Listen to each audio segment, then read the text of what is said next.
So did you guys hear Fannie Mae has darn lost their mind? Fannie Mae has adopted a model where you and I, the average homeowner, will very likely, or home buyer, I should say, home buyer, will be paying more in fees. We will talk about loan level price adjustments in a minute. We will talk about Zillow and Open Door and talk about making money when you buy as opposed to using an algorithm. We will talk about the week ahead, both from earnings and key economic numbers. Folks, let's get into it. Folks, when you are going for a loan and you're working with a mortgage broker, you're going to Matt, the mortgage guy, somebody we talk to every Wednesday, for example. One of the things that he will go through is basically loan level price adjustments. Is your credit rating high or low? There's a cost if it's low. How much are you putting down? Right? If you put more down, it's lower. If you put less down, it's higher, right? Loan level price adjustments are how mortgage brokers kind of fine tune a quote. So everybody's is different. That's why you have to call a mortgage broker and basically give them your statistics or stats, and they will give you a number. So again, loan level price adjustments. Fannie Mae has just rolled out loan level price adjustments that are going to affect you and I. Frankly, if you have a credit score between 680 and 740, it's going to hurt. It's going to hurt. You're going to pay more. Interestingly enough, if you're below 620, you're actually going to get a little help, which doesn't make any sense to me. Again, I don't know what Fannie and Freddie have done with this. We will be talking to Matt, the mortgage guy, on Wednesday because I have lots and lots of questions. But yes, loan level price adjustments appear to hurt qualified buyers while letting the less qualified off the hook. Now, I admit this is not my wheelhouse. This is not something I study every day, but it is something I read several articles on, and it appears broken. It just appears broken. So Fannie Mae, what the heck are you doing? Folks, let's talk about Zillow and Open Door. And something that I have come to appreciate is, again, you make your money when you buy. So folks, you know that Zillow left the flipping business about 8 or 9 months ago. They were first to do it. And Open Door is still active. So I want to give a shout out to Ryan Lundquist, Sacramento appraiser. He is a great follow on Twitter. Again, Ryan Lundquist. This is his data. I'm taking one of his tweets and sharing what is there. So Zillow bought a home November of 2021 for $700,000. It was listed for 119 days. The contract was eventually canceled.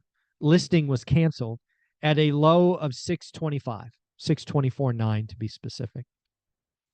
Lo and behold, it was sold to Open Door. Zillow sold their last Sacramento listing to Open Door for, drum roll please, $354,500. So they took a 40% price cut off the low. Lo and behold, Open Door goes in, puts a little spit and polish on it, relists it for $632. It is now pending. So again, folks, you make your money when you purchase. If you buy a home at $700,000 top of market, you're not going to make any money. Certainly not going to make any money as a flipper. But if you buy a property for 50% off, think about that. They bought the house for $700,000. They sold it for $354,000. So Open Door is going to make a couple $100,000, and Zillow lost $350,000.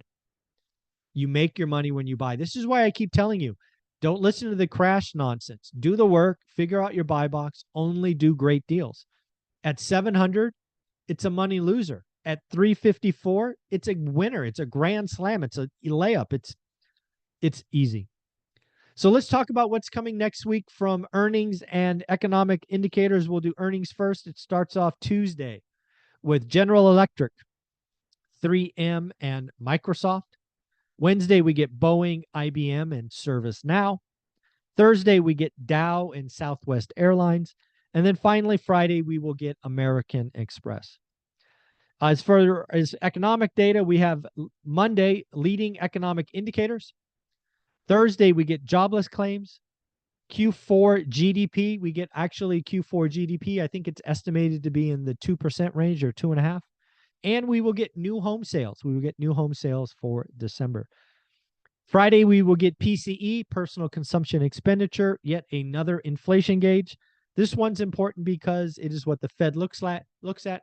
Remember, just like all the other inflation gauges, there is headline and core, and the Fed is looking at PCE core. And then finally, we will round out Friday with pending home sales, what is going on in the market. Morgan Stanley CEO says, get your ass back in the office 3 to 4 days a week. Zillow, 800 of the 897 housing markets, 658 have house prices falling. Moody's Analytics, of the 322 housing markets they track, 178 have falling prices. Last thing to kind of close on is just a little bit of a brain tweezer. We have falling inventory, right? 970,000 active, but more days on market. And we have less new listings. What the heck is going on? We basically have a frozen market. We have luxury market dead, ice cold. First-time home buyers, no inventory. So it is a very, very interesting market, with the move-up market being frozen as well. So again, folks, normally we do these live. Sunday through Thursday, we do the daily financial live. You can tune in at 7:30 a.m. if you want to say hi. I do record Friday and Saturday, which are normally days I take for myself. No recordings, and I will make them up for you on Sunday morning. So have fun. Take care. Like, subscribe, comment. Come for the discussions, and bye-bye.